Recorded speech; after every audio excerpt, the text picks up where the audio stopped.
All right, looks like we are live finally. Okay, let's see if we can look at this deal together. So, today we're looking at this deal in 532 55th Street in Fairfield, Alabama. I have a property on 62nd Street, which is just a little bit further down, not too far away from this area. So, figured I just got a rent increase to $1,100, so I got pretty good confidence that I can get another $1,100 rent just because this home is also bigger in terms of square footage and has more bathrooms. So I like to use some of the information that I already have to figure out whether or not this is potentially a deal. So just going through some of the numbers here, I'll probably just repaint this entire place. Looks like they have wood flooring already on most of the home except for this bedroom. This carpet looks pretty gross, so I'll probably just replace all of the carpeting there. This kitchen looks really old. Looks like they just used the same photo, so didn't really make sense there. So we'll probably do a full cosmetic rehab on this property. So let's kind of go down here and look at the street view. What I typically like to look for right away is just going down the street and seeing whether or not there's any like big trash home with like boarded up homes and stuff like that. Overall, this area, the street doesn't look too bad. I also like that it's on a hill. People tend to be a little bit lazier, and so sometimes trouble is lazy and trouble doesn't like to go up the hills. What is that? Is that all junk? Can't tell. Oh, this is a fire damage house, so it's not like it's crime. It's just there was a fire right there. Let's see. Anything else I noticed around here? A little shop under new management. Yeah, it's just a closed shop. What's this? The motel? All right. I don't see anything that jumps out glaring at me. And in this area, it's really neighborhood by neighborhood. So I plugged in here in tophap.com. What I'm coming to do here is I plugged in the address, and what I would do is click on the neighborhood section. Once you get to the neighborhood section, you're able to get this crime index score. From the crime index score, that's how you're able to figure out whether or not there is something here for this property that on a relative basis compared to where you live. I know that I live in an area that's about a 90, so 126 is slightly above it. It's also in the area that I understand a little bit better. I think any higher of a crime score, I start getting a little bit uncomfortable. So just depends on how well you know the area and how well you know it street by street. I mean, obviously I try to go for street view, but you never know, right? So the next thing we want to do is get the rent. So we want to get to the county area, look for Jefferson County. So we're going to go and Google HUD FMR, HUD Fair Market Rent. When you click on this button, you can go to this area called Access to Small Area FMRs. When you are in the Small Area FMRs, you can click on this button, looking up fiscal year 2024 Small Area FMRs. Once you click on that, that's how you're going to be able to figure out by state, by county, and we know it's Jefferson County, and by zip code, what is the ceiling rent that you can get for this property in this specific zip code. So it's 35064. In 35064, the 3-bedroom here is 1360. So let's go ahead and note that down. 1360 for a 3-bedroom, which I always note in my Excel file. And then the 4-bedroom rent is 1520. Okay. I've analyzed a few areas, a few properties in this zip code already. So that's why I already had it noted down. Otherwise, I would recommend that you note down the rents by zip code and by bedroom count, just so you can better understand your market. Okay. The next thing we want to do is get the market rents. And when you go to affordablehousing.com, you can go to here and click on market rent estimator. After you click on market rent estimator, you can click in the address and then you can click in the bedroom count, and that will load up all of these rents for you. So right here, you can see that the county rent, city rent, zip code rent, and the average rent for 25 units, usually within whatever mile radius, what the market rent looks like. So you can see that it says $1,000, which is why I was able to get a rent of $1,100 for my other property within a very, very close proximity to this property. So I want to put in 1012. I would say 1012 is probably my floor rent because that is the market rent, and that's usually typically because there is a test. It's called the rent reasonable test. And just because your rent is $1,360 does not mean the housing authority will allow you to rent out the property at $1,360. They will simply say, hey, you can't charge these tenants more than what the market rent is at $1,012 just because they're a voucher holder. So that's kind of the rationale behind it. And I always like to get the market rents for the 4-bedroom counts because usually sometimes if you are able to get an additional bedroom creatively, such as you're able to convert a basement as an example into additional bedroom, then that potentially open you up to space for more rent. Like I just had Dr. Joe Azamoah on our podcast, and what his strategy was in a high appreciating market like Washington, D.C., he was converting basements into bedrooms. So that was his strategy. Okay. All right. Next thing we want to do is we want to grab the property taxes and insurance number from Redfin. I got 57 for property taxes and I got 54 for homeowner insurance. Okay. So I got 54 for homeowners insurance equals 54. And then I'm actually going to multiply this by 1.2.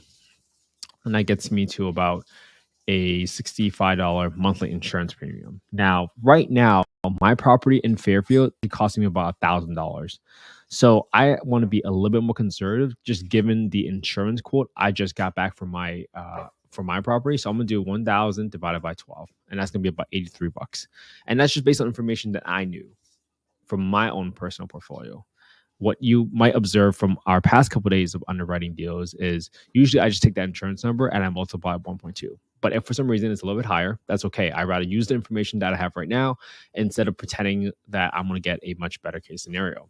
57 for property taxes, right? 57. Yes, that's what we got right there. Okay, cool. So this property is an estate sale, and I'm going to assume right now I need to repaint the entire home. Usually an estate sale means someone in the home has just passed recently. So you never know what upkeep might have looked like for the property. So I want to assume that there's some repairs that needs to take place. So let's go to our rehab calculator. 2336. Okay. I'm going to assume that there's some roof repairs there. Usually I leave $1,500 for things that are out of the pictures and I cannot see in the photos. I then want to make sure that I'm cleaning up the landscaping for this property at $500 per rehab. This bathroom is a little dated. Yeah, I'll probably try to make this bathroom a little bit nicer than what they already have and turn to a full shower. So it might be like a full bathroom renovation, to be honest with you, in my opinion. I'm going to assume that I need to repaint the entire home, which is 2336.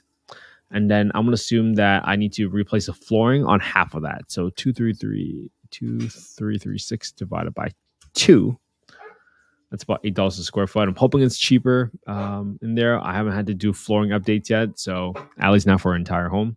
But $8 a square foot is what I've been paying in Scottsdale, which is usually a much more expensive market. So right here, we want to make sure that we are updating the kitchen. The cabinets look fine. You might just want to paint it over to make it a little bit more modern and attract a nicer clientele. I don't see any range hoods. So I want to put that in here just in case that's not there anymore. I'm going to renovate the entire bathroom. I'm going to assume that's an $8,000 renovation. And I'm going to spread that across whatever bathrooms I can see, just because I can't see all the bathrooms in the photos. So I'm just going to use a spread of $8,000 for it. Again, I am just estimating the renovations to see whether or not it's worth my time to go deeper. That's really what I'm trying to do, because I don't want to send a contractor out there and waste their time to give me an itemized bid for a property that isn't even close to being a deal. So that's why I'm doing this. And I'm going to have a $25 there for the water heater. So we're going to have that piece. We have termite for another $1,000. So this is all total to be a $42,000 rehab, which is pretty hefty, but I'm being conservative here. Now, if I am using a 25% down, which you can kind of see right here, that equals $69,900 times 25%. That gets me to a 17% down payment. And this is assuming that right now I'm getting an investment loan at 8.5% interest rate for this property. Okay. as I kind of flow down through these numbers, I will have 10% set aside for maintenance. So every single month, I'm setting aside $110 just in anticipation that something will break, such as the roof, HVAC, water heater, air conditioning. Doesn't matter what it is. I have 8% for property managed, what I'm paying right now. And I'm assuming because it's a Section 8 rental and I'm going to renovate it to be slightly above average, my vacancy should be a little bit lower. So that's why I have it at $33 right now. Okay. So at $1,100 of gross rent right now, this is currently a $325 cash flow a month, and cash on cash return is 6.37. I don't love that return, to be quite honest with you, because my investors typically look for 17%. But let's talk about the worst case scenario too. 1,012. What if my worst case scenario is 1,012? What am I going to be making on this property? $256.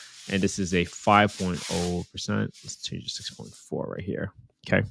All right.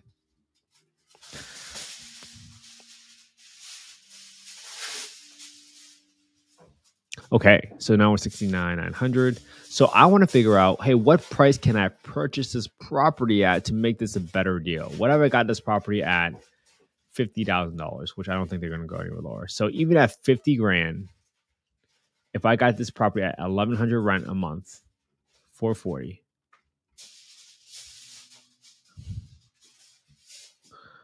$440, and this is the cash and cash return at 9.5. $1,100. All right. So I don't love this deal, to be quite honest with you, because it does not meet my criteria.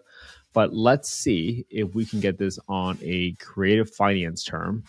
And hold on one second. Let's see if I can log in and see if I can look at this property on PropStream to see if I can pull up some prior mortgage information.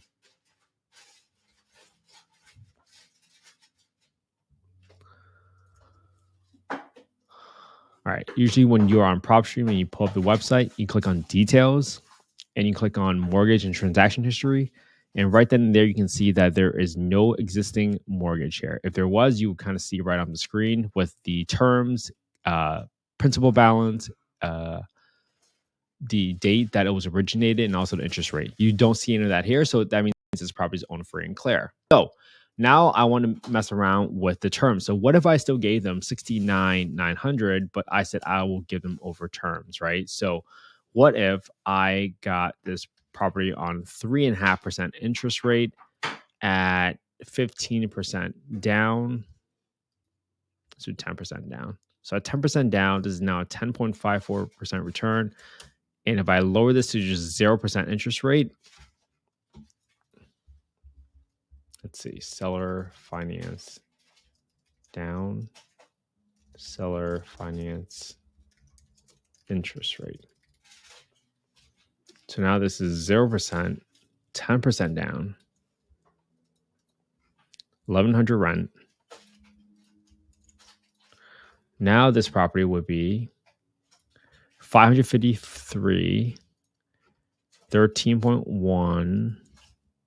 And this is still assuming 69,900, 10%, 0% interest rate. So that still does not get me to the 70% that I'm looking for. Well, what if I turn this into a 5% down payment? Yeah, this is not a deal. Not for me, at least. But if you're able to get terms like this, maybe you're okay with a 13.8% return. That's still a pretty sweet cash on cash return criteria. And this is still a 544. You're still making 544 there. And you're still giving the price that the person wants. But as of this stage right now, this is just not a deal for me, even though I'm getting only 5% down at 0% interest rate.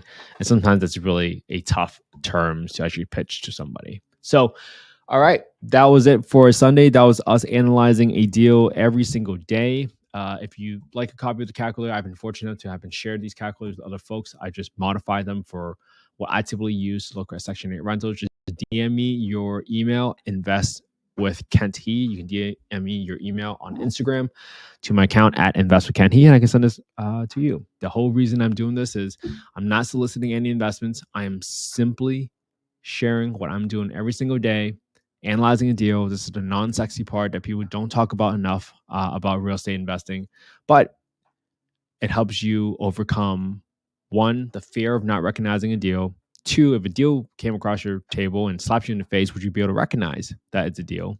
And 3, raising private capital for your own deals, meaning when someone asks you, hey, how do you know that this is a deal? I hope you guys can copy what I'm doing, same address, same spreadsheet, put on your own YouTube channel and show them what you're doing on an everyday basis and how consistent you are with what you are doing. By doing that, I think you will achieve and instill confidence in your investors that you analyze deals every single day. You commit to doing what you say you're going to do. Like I committed to doing this 100 days live on YouTube every single day. So I'm going to commit to it. Doesn't matter if it's a holiday, which Thanksgiving is coming up, I'm still going to do it. I have no excuses because when you are in charge of someone else's capital, I think it's the biggest responsibility in the world for you to take the best care of it as much as possible. It's their hard-earned money, and you should have done everything in your power to protect that. Again, this is not investment advice, but I hope this is great practice for all of you guys to go through. And thank you so much. If you guys like us underwriting deals together, make sure you subscribe to our YouTube channel. It's youtube.com/@Kent, Kent_he, He. And I do this live every single day. And if I get enough attention for this, then maybe I'll just keep doing it even after the 100 days is up, if this is truly helpful for people. So thank you so much, everybody. I appreciate your time. We don't make any money on the YouTube, on the channels, or any of the broadcasts. So we appreciate if you guys do have rental properties to please use our referral link to get a free quote from Steadily Insurance. And hey, I just got a quote from them, and I was going to save about $700 on our policy for our short-term rental in Scottsdale. It's more expensive for our Section 8 in Fairfield, so we did not go with them. But then for our pad split that we recently closed, which is the co-living model, we saved about almost $1,000. No, $700. No, $1,200. That's what it was. $1,200. $700 was for the short-term rental.